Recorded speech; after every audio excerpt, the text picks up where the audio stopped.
Good day, everybody. Today we're going to be talking about indoor heat stress. Quick disclaimer, our training courses are designed to assist you in complying with OSH regulations. Because of the variations that can occur due to on-site conditions or performance criteria, it is impossible for any course to cover every aspect of those potential variations. Therefore, this course does not cover everything a person should know about a particular subject, nor does it qualify anyone as a competent or qualified person.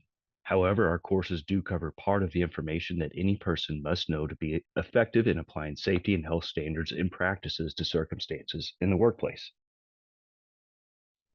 So, occupational heat exposure affects a wide range of industries and workers in both outdoor and indoor work settings without adequate climate controls are at risk of hazardous heat exposure. Certain heat generating processes, machinery, and equipment can also cause hazardous heat when cooling measures are not in place. These high temperatures in manufacturing settings can cause drops in individual worker productivity and put people at risk of heat related illnesses such as heat exhaustion and heat stroke. Although much focus is placed on outdoor workers, especially in the summer sun, it is important to note indoor workers are susceptible to heat illness as well. Hot working conditions can be found in many locations in modern industry.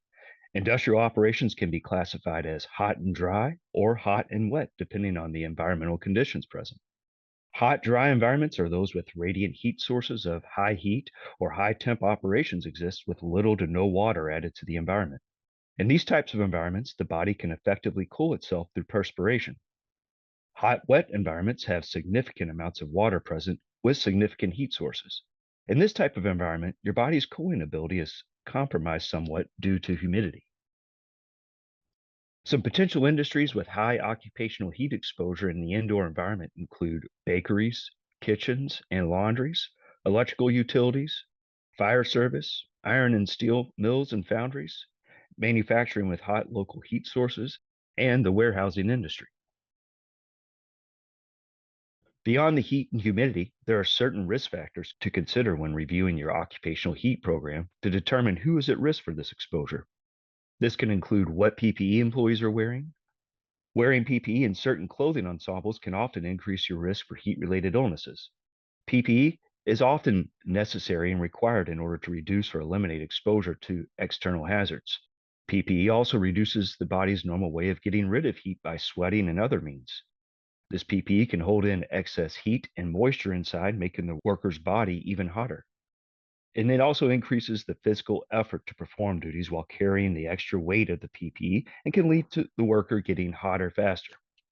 When you're developing your work rest cycles, you should consider both the type of PPE, the length of time an individual can wear the PPE, individual workers' actual work rate, their fitness level, hydration level, and their acclimatization.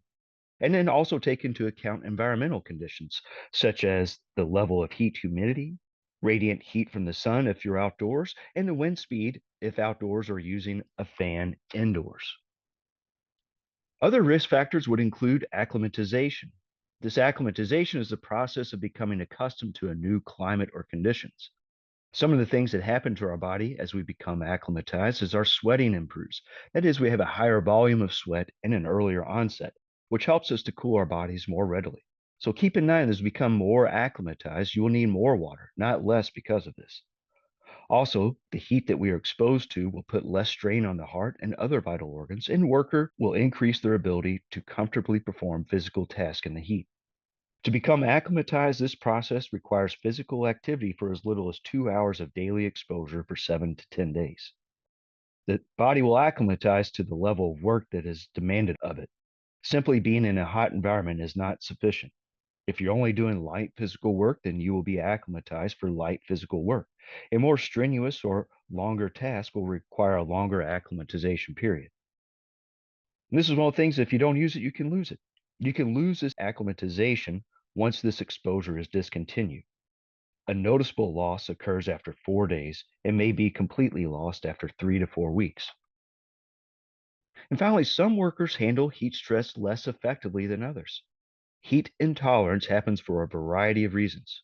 Personal risk factors can include things like diabetes, obesity, high blood pressure, heart disease, lower level of physical fitness, use of certain medications such as diuretics or water pills, and some psychiatric or blood pressure medicines. Some medications can result in a worker's inability to feel heat conditions and or the inability to sweat, so symptoms of heat stress may not be evident. Alcohol use can also play an effect. Use of illicit drugs such as opioids, methamphetamines, or cocaine. And this is by no means a comprehensive list. Other medical conditions can also predispose workers to heat-related illnesses. Employers should recognize that not all workers tolerate heat the same way. Workplace controls should focus on making jobs safe for all employees. An occupational medical monitoring program can identify workers who are at increased risk of heat illness while maintaining the confidentiality of workers' health information. When heat hazards are present, workers should receive training about personal factors that can make them more susceptible to heat-related illness. When in doubt, workers should talk to their healthcare provider about whether they can work safely in the heat. In order to prevent or reduce occupational heat exposure in the indoor work environment, employers should use engineering and work practice controls. The best engineering controls to prevent heat-related illness is to make the work environment cooler and to reduce the manual workload with mechanization. A variety of engineering controls can reduce workers' exposures to heat. Things like air-conditioned environments for workers to cool down, increased general ventilation, cooling fans or misting fans, local exhaust ventilation at points of high heat production or moisture, such as exhaust hoods and laundry, reflective heat shields to redirect radiant heat sources, insulation of hot surfaces, such as furnace walls, elimination of steam leaks, cooled seats or benches for rest breaks, use of mechanical equipment to reduce manual work, such as conveyors and forklifts. Some work sites cannot be cooled by engineering controls. At those locations, employers should modify work practices when heat stress is too high to work safely. Consider the following activity modifications, also known as administrative controls. You can modify work schedules and activities for workers who are new to warm environments, schedule shorter shifts for newly hired workers, and unacclimatized existing workers, gradually increasing shift length over the first 1 to 2 weeks. Require mandatory rest breaks in cooler environments, such as a shady location or an air-conditioned building. The duration of rest breaks should increase as heat stress rises. And you can see the hazard recognition section for more information. You should also consider scheduling work at cooler time of day, such as early morning or late afternoon. Reduce physical demands as much as possible by planning the work to minimize manual effort, such as delivering material to the point of use so that manual handling is minimized. Rotate job functions among workers to help minimize exertion and heat exposure. Ensure that workers drink an adequate amount of water or electrolyte containing fluids. Employers should have an emergency plan that specifies what to do if a worker has signs of heat-related illness and ensures that medical services are available if needed. And workers should watch out for each other for symptoms of heat-related illness, prepared to administer appropriate first aid to anyone who's developing a heat-related illness. Administer appropriate first aid to any worker who's developing a heat-related illness, and in some situations, employers may need to conduct physiological monitoring of workers. Implement a buddy system for new workers in heat stress environments, and avoid drinking hot beverages during lunch and afternoon breaks. Supervisors and workers should be trained about heat hazards. They should also learn about prevention and first aid. Topics should include types of heat-related illnesses. This would include heat strokes, the most serious, heat exhaustion, heat cramps, heat syncope, and heat rash, including how to recognize common signs and symptoms. Importance of immediately providing first aid to affected workers, procedures for contacting emergency medical services, importance of protecting new unacclimatized workers. This includes work practices to help workers develop acclimatization, job-related and personal risk factors for heat-related illness, fluid replacement guidelines, appropriate work rest cycles, that is, mandatory rest breaks when heat stress is high, and the importance of taking rest breaks in areas that are cooler than the work site, for example, shade or air-conditioned rooms. When heat hazards are present, employers should plan ahead to protect workers, which would include the creation of a heat illness prevention plan, and employers should consider creating a written plan to prevent heat-related illness. Important elements to consider when creating a heat plan are who will provide oversight on a daily basis, how will new workers gradually develop that heat tolerance, Temporary workers may be more susceptible to heat and require closer supervision. Workers returning from extended leave, typically defined as more than 2 weeks, may also be at increased risk.